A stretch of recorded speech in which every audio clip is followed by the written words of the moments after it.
माननीय आज की इस सभा में बैठे सभी भाइयों और बहनों, मंच पे बैठे अगवा, सबसे पहले सबको नमस्कार, राम राम, वाहिगुरु जी का खालसा, वाहिगुरु जी की फतेह। मैं अपनी बात शुरू करने से पहले एक बात करना चाहूंगा। आज का ये सम्मेलन बहुत ही गंभीर मुद्दों पे चर्चा के लिए हो रहा है। इसमें सारे देश से किसानों के नुमाइंदे शामिल हुए हैं। कोई तमिलनाडु से है, कोई अरुणाचल से है, कोई मध्य प्रदेश से है, कोई किसी राज्य से है, कोई किसी राज्य से है।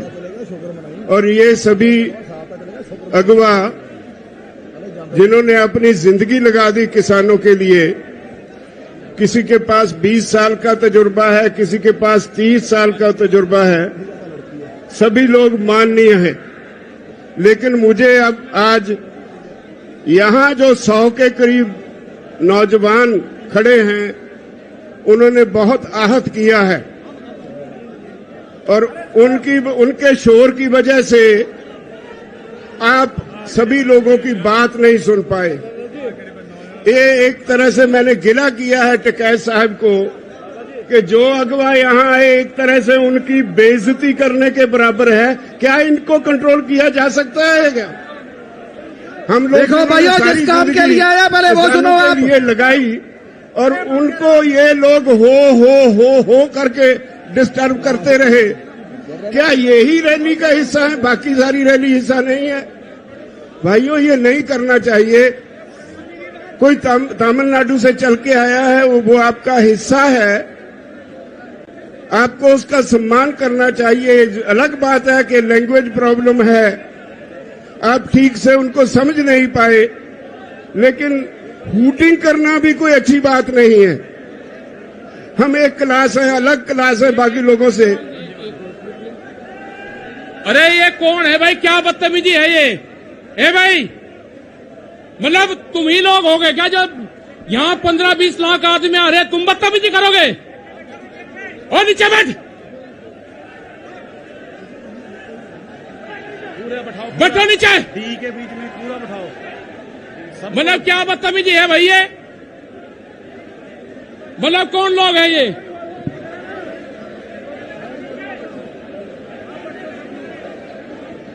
मतलब 20 लोग बदतमीजी कर रहे हैं तो ये मानना जाए कि किसी ने आपको यूनियन के झंडे लगा के किसी ने आपको भेजा गया है? ये कैमरे बंद करा इनसे पीछे। अरे ये क्या कर रहे हैं? इन्हें देखो, ये भी सब लोग बैठ जाओ भाई, सब लोग बैठ जाओ, आप लोग भी भाई। मतलब जब पंजाब से लोग आए, हरियाणा से लोग आए, दिल्ली में आंदोलन चल रहा है, आप उनकी बात नहीं सुनोगे? मतलब आपको शर्म नहीं लग रही कि राज्यपाल जी जैसे लीडर जिन्होंने 50 साल आंदोलन करा और वे आपको कह रहे हैं? अरे मुजफ्फरनगर ने जितना सहयोग करा है भाई, आप लोगों को भी जिम्मेदारी है। आप बैठो भाई, सब लोग बैठो, यहां से प्यार से बैठो भाई, आप लोग सब बैठ जाओ। मतलब शर्म आनी चाहिए भाई। जिनके हाथों में आपने कमान दे रखी, उनकी बात तो सुन लो जो आपके लिए लड़ रहे हैं। एक मिनट, ये पूनम और ये होगी, इनका पीछे बैठाओ सबको। इनसे ये जो बैठे हैं इनको आप पीछे बैठा दो, जितनी जो लेडीज है ये आप बैठो, पीछे बैठ दो एक बार। वाले को भी बिठा लो, हाँ, यहाँ बैठ लो आप। पूनम पंडित भी है, ये भी पीछे बैठो इनसे, आप लोग उन्हें भी हटाओ। और ये स्टेज के लोग भी नीचे बैठो। ये मतलब देखो, कोई लोग यहाँ पे बदतमीजी करने आ रहे हैं, वे फिर टीवी के माध्यम से बताएंगे हमारे साथ में न्यूसेंस हुई। उन्हीं के लोग न्यूसेंस करने वाले हैं, इस आंदोलन को बदनाम करने वाले हैं। उनसे बच कर रहना आप लोग। और ये जो यहाँ पे 50 लोगों का झुंड है, इन्हें मैं गिरवा कर फिर इनकी तलाश लूंगा आप कौन सी विचारधारा से हो। ये जो 50 लोग हैं, ये कौन सी विचारधारा से हैं, मैं इनकी जानकारी करूं क्या फिर यहीं?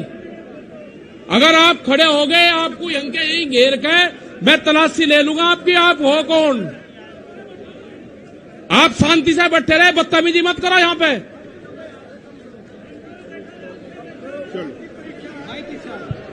बहुत धन्यवाद टिकैत साहब। ऐसा नहीं कि हम आप सभी से नाराज हैं। आप हमारा हिस्सा है, हमारे भाई हैं, हमारी बहनें हैं। मैं कल आ रहा था पंजाब से, जिस तरह से रास्ते में आपने लंगर लगाए, जिस तरह से आप हमें इज्जत दे रहे थे, उसके लिए मेरे पास शब्द नहीं आपका धन्यवाद करने के लिए। मुजफ्फरनगर के लोगों ने इतना प्यार दिया, पंजाब के हरियाणा के लोग जब आ रहे थे इतना प्यार दिया, इतना सत्कार दिया, उसके लिए मेरे पास शब्द नहीं धन्यवाद देने के लिए। लेकिन ये छोटी सी घटना हुई, मैंने उस पे गिला किया। बात आप सब की है। आप सब यहां क्यों बैठे हैं ये समझना होगा। आज सारा देश एक खास तरह के संकट में है। जो आदमी सख्त मेहनत करता है वो भूखा मर रहा है। जो आदमी एसी में बैठा है, जो आदमी एक कॉरपोरेट हाउस चलाता है, देश की सारी दौलत उसकी तरफ धक्के से जा रही है। हम सरकार चुनते हैं। हमारे देश का संविधान कहता है government of the people, by the people, for the people. ये बदकिस्मती से हमसे एक गलती हो गई। ये हिंदू मुसलमान का नाम लेकर भाजपा वाले सत्ता में आ गए तो सरकार बन गई government of the people, for the corporate, by the people. लोग चुनते तो हैं सरकार, लेकिन वो सरकार आज लोगों के लिए नहीं होती। हम अपने नुमाइंदे चुनते हैं, वो पार्लियामेंट में जाते हैं, विधानसभा में जाते हैं। उनकी पहली ड्यूटी ये होती है कि वो वहां जाकर ऐसी पॉलिसीज बनवाएं जिससे लोग शांति से अपना जीवन जी सके। ऐसे कानून बनवाएं जिससे लोगों को तरक्की करने में मदद मिले। लेकिन हो क्या रहा है? कुछ कॉरपोरेट हाउसेस, आज देश की हर चीज उनके लिए सेल पे लग गई है। रेलवे बेच दी अडानी को, हवाई अड्डे अडानी को, तेल का बिजनेस अंबानी को, कम्युनिकेशन अंबानी को, एयरपोर्ट अडानी को। एक एक करके देश के असेट्स जो हैं, देश की जो मूल्यवान चीजें हैं, जो देश के लोगों के खून पसीने की कमाई से खड़ी की गई, वो सारी बेची जा रही हैं। तो अब कृषि सेक्टर रह गया था। मोदी सरकार ने इस पे भी कॉर्पोरेट हाउसेस के सामने परोस के रख दिया। सारी दुनिया का फेल हुआ मॉडल हमारे देश के किसानों पे लादने की कोशिश की जा रही है। 3 कानून बनाए, हमने 11 बार बहस की। भाइयों, मैं आपको बधाई देता हूं, इखलाक आपका बहुत बड़ा है। इखलाकी तौर पे आप ये जो केस है जीत चुके हैं, लेकिन सरकार बद इखलाक है। जितने कानून बनाए उन पे एक एक क्लॉज बाय क्लॉज हमने बहस की और उनके पास कोई जवाब नहीं। लेकिन झूठ बोलने में बहुत माहिर हैं और इसी वजह से आज सारा देश इस आंदोलन में कूद पड़ा है। ये नहीं कि आज पंजाब, हरियाणा, उत्तर प्रदेश, राजस्थान या उत्तराखंड ही इसमें योगदान दे रहा है। ये तमिलनाडु वाले भाई ऐसे ही नहीं आए, ये मध्य प्रदेश के भाई और ये दूसरे राज्यों से जो हमारे साथी आए हैं वो यूं ही नहीं आए। उनके प्रांत में भी यह आंदोलन पूरा जोर पकड़ चुका है। और एक बात कहूं, जितना ये आंदोलन जोर पकड़ रहा है उतनी मोदी की, उसकी भाजपा की जड़ें उखड़ रही है।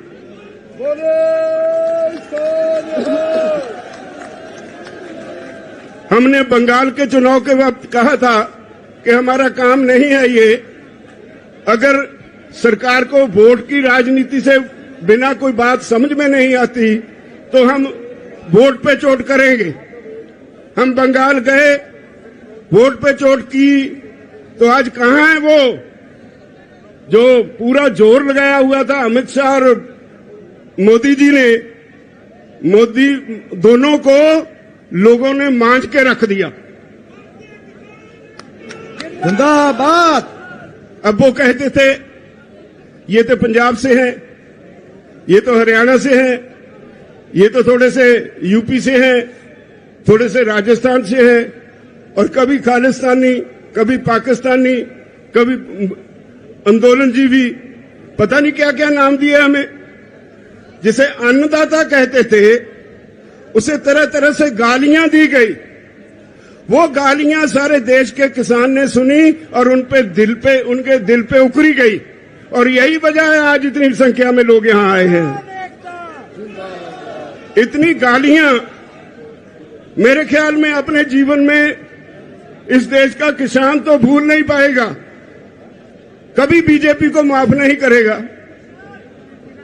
अब वो कहते हैं राजहट है, कहने के लिए जवाब कोई नहीं। 9.5 महीने से किसान बॉर्डर पे बैठा है। पंजाब का किसान तो 2 महीने पहले रेलवे की पटरियों पे भी बैठा रहा। ये तो 1 साल से ऊपर हो गया पंजाब से शुरू हुए आंदोलन को।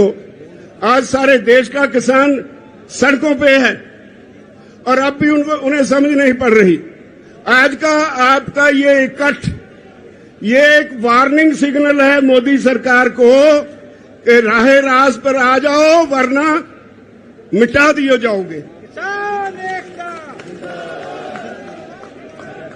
हम 27 तारीख को फिर एक हमने प्रोग्राम दिया है। अभी मेरे साथी कह रहे थे 27 तारीख को भारत बंद की कॉल दी है।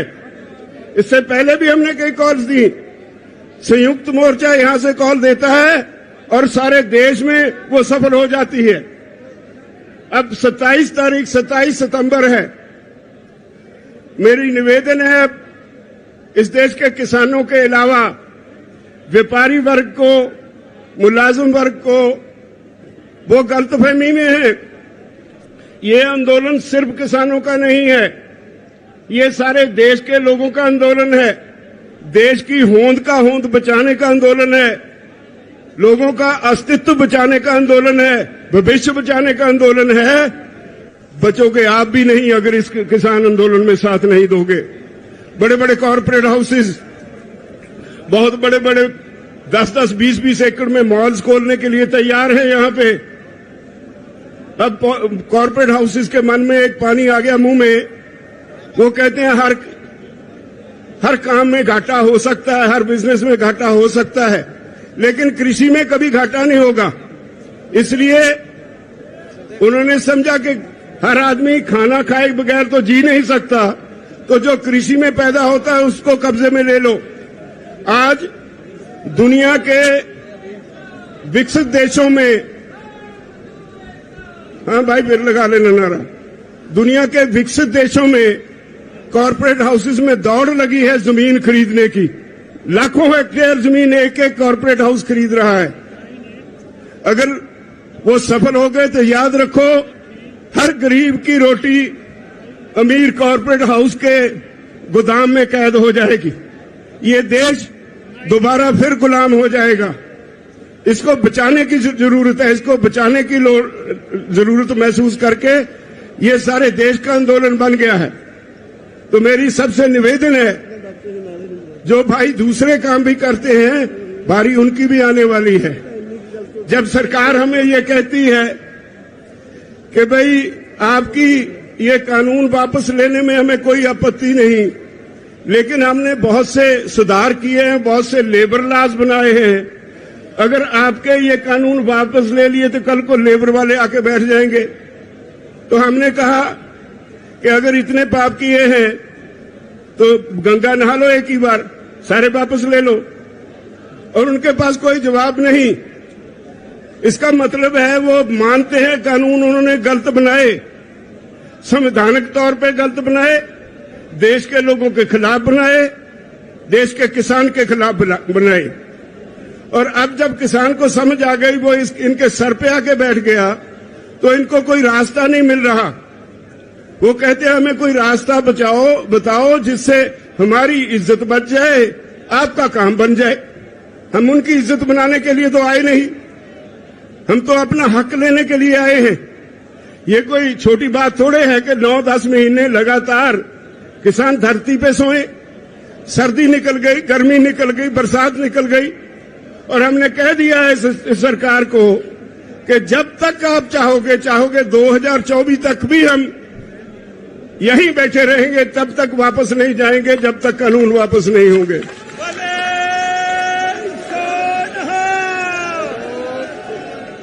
मुजफ्फरनगर की ये रैली, भाइयों, आपकी आज की ये रैली सारी दुनिया इसको देख रही है।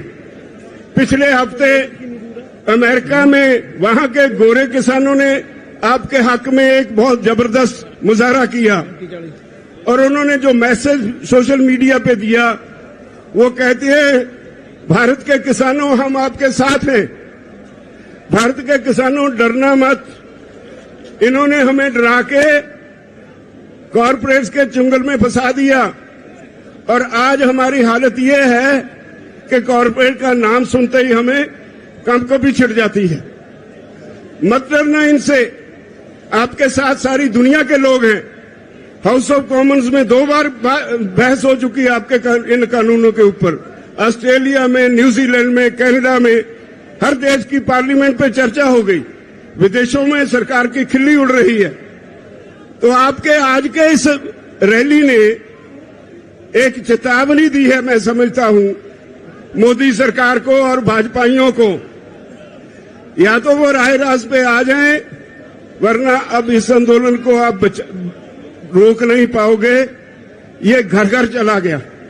पंजाब और हरियाणा में तो स्थिति आज ये है कि कोई भी पॉलिटिकल पार्टी जाती है पंजाब में किसी गांव में, लोग उनके लीडरों को घेर लेते हैं, नहीं घुसने देते। हरियाणा में भाजपा की बोलती बंद कर दी किसानों ने। उसके चीफ मिनिस्टर को भी वो नीचे नहीं उतारने देते हेलीकॉप्टर। इन्होंने करनाल में इतनी बुरी तरह से निहत्थे किसानों को पीटा, जिसमें एक भाई हमारा शहीद भी हो गया।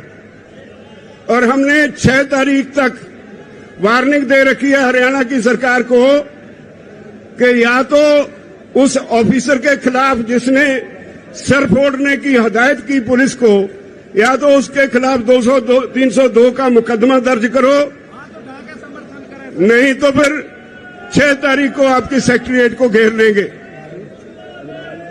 6 तारीख को हरियाणा का किसान बड़ी संख्या में करनाल में इकट्ठा हो रहा है। हमारा वो भाई जो हमारे लिए बहुत कीमती साथी था, जो बहुत देर से आंदोलन में काम कर रहा था, वो आम गरीब किसान के परिवार से था। उसके पीछे उसकी जिम्मेदारियां रह गई। वो हम सब लोगों की जिम्मेदारी है कि हम हमारे दिवंगत साथी की आत्मा की शांति के लिए प्रार्थना करें। और ये 6 मुझसे गलती से कहा गया, 7 तारीख को करनाल में इकट्ठ रखा गया है। अगर सरकार उस ऑफिसर के खिलाफ 302 का मुकदमा दर्ज नहीं करेगी, तो हरियाणा के किसान इकट्ठे होके वहां सिविल सेक्रेटेरिएट को घेराव कर लेंगे, नहीं छोड़ेंगे उसको। और वो कंस्टिट्यूएंसी मुख्यमंत्री खट्टर की कंस्टिट्यूएंसी है। यूं ही नहीं उसने पुलिस को ऐसी हदायतें दी। हर सीएम अपने हलके में अपनी चॉइस के ऑफिसर रिप्यूट करता है। अगर वो आज जो ऑफिसर है, पता चला है वो आरएसएस के एक कार्यकर्ता का भतीजा है, अगर उसे ताकत इतनी चढ़ी है तो देख लेंगे, हम भी तैयार हैं फेस करने को। अब तो पंजाब में भी शुरू हो गया। मोगा पे किसानों पे लाठियां चली, माछीवाड़ा पे वो कुछ कर नहीं पाए। सुखबीर बादल रास्ता छोड़ के किसी और रास्ते से भाग गए, लेकिन एक झूठी एफआईआर वहां भी हमारे वर्कर्स पे उन्होंने दर्ज कर ली। तो हम इन बातों से डरने वाले नहीं हैं। लड़ाई बहुत अहम है। लड़ाई हमारे भविष्य की है, हमारे बच्चों की है। इसलिए मैं आप सभी से निवेदन करता हूं, जिस तरह से आप आज संयुक्त किसान मोर्चा की कॉल पे मुजफ्फरनगर में बड़ी संख्या में आए हैं। मुझे पता है सरकार ने रेल्स बंद कर दी, नेट बंद कर दिया, लेकिन पता नहीं कितनी कितनी दूर मुजफ्फरनगर से बाहर हमारे साथी बसों में, कारों में जो आए हैं, इस वक्त भी उनको यहां आने के लिए रास्ता नहीं मिल रहा। सारे रास्ते चौक हो गए और वो वहीं खड़े इंतजार कर रहे हैं अपनी बारी का। जब ऐसे लोग बाहर निकल आए, आम जनता बाहर निकल आए, तो सरकारें कुछ बिगाड़ नहीं सकती। मैं समझता हूं मोदी सरकार को सोचने और समझने का समय आ गया है, वरना सरकारें बड़ी नहीं होती, लोग बड़े होते हैं। वरना सरकार को इसकी सजा जरूर मिलेगी, हर हालत में सजा मिलेगी। मैं आप सब भाइयों से एक निवेदन करना चाहता हूं। हम सभी, हमने छोटी सी कॉल दी, आप इतनी संख्या में आ गए, यूपी सारी हिल गई। मुझे लगता है जिस तरह आप आए हैं, यहां बंगाल वाला फार्मूला दोबारा दोहराने जा रहे हैं आप। बोले सोनिहाल। इसमें कोई शक नहीं मुझे कि अगर बीजेपी को वोट पे चोट ही नजर आती है, तो आज के इस समागम के बाद वोट पे चोट लगाने के लिए माहौल तैयार हो गया। मोदी जी तैयार हो जाओ, मैदान में देखेंगे। अब तो आप सभी को बहुत बहुत धन्यवाद, और आप सभी से आखिर में फिर एक बार विनती, आज की रैली के बाद सो नहीं जाना। बहुत बड़ी जिम्मेदारी आपके ऊपर छोड़ के चले हैं। मैं कल से यहां आया हूं, एक रिश्तेदारी में ठहरा था। बहुत से लोग मुझे मिलने आए, एक ही बात कह के मैं क्षमा मांगूंगा। बहुत से लोग मुझे मिलने आए, जो भी आया उसने आते ही पहली एक बात कही कि ये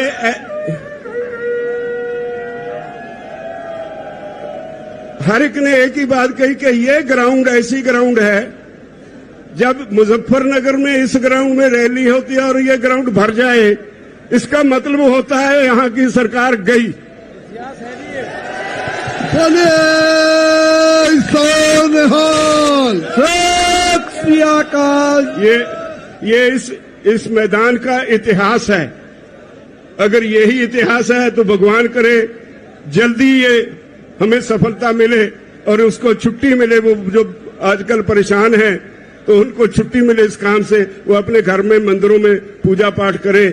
और मुझे उम्मीद है कि आप सफल होंगे, हम जीतेंगे, हर हालत में जीतेंगे। मोर्चा जीता हुआ है, कोई हरा सकता नहीं। बहुत बहुत धन्यवाद। बोले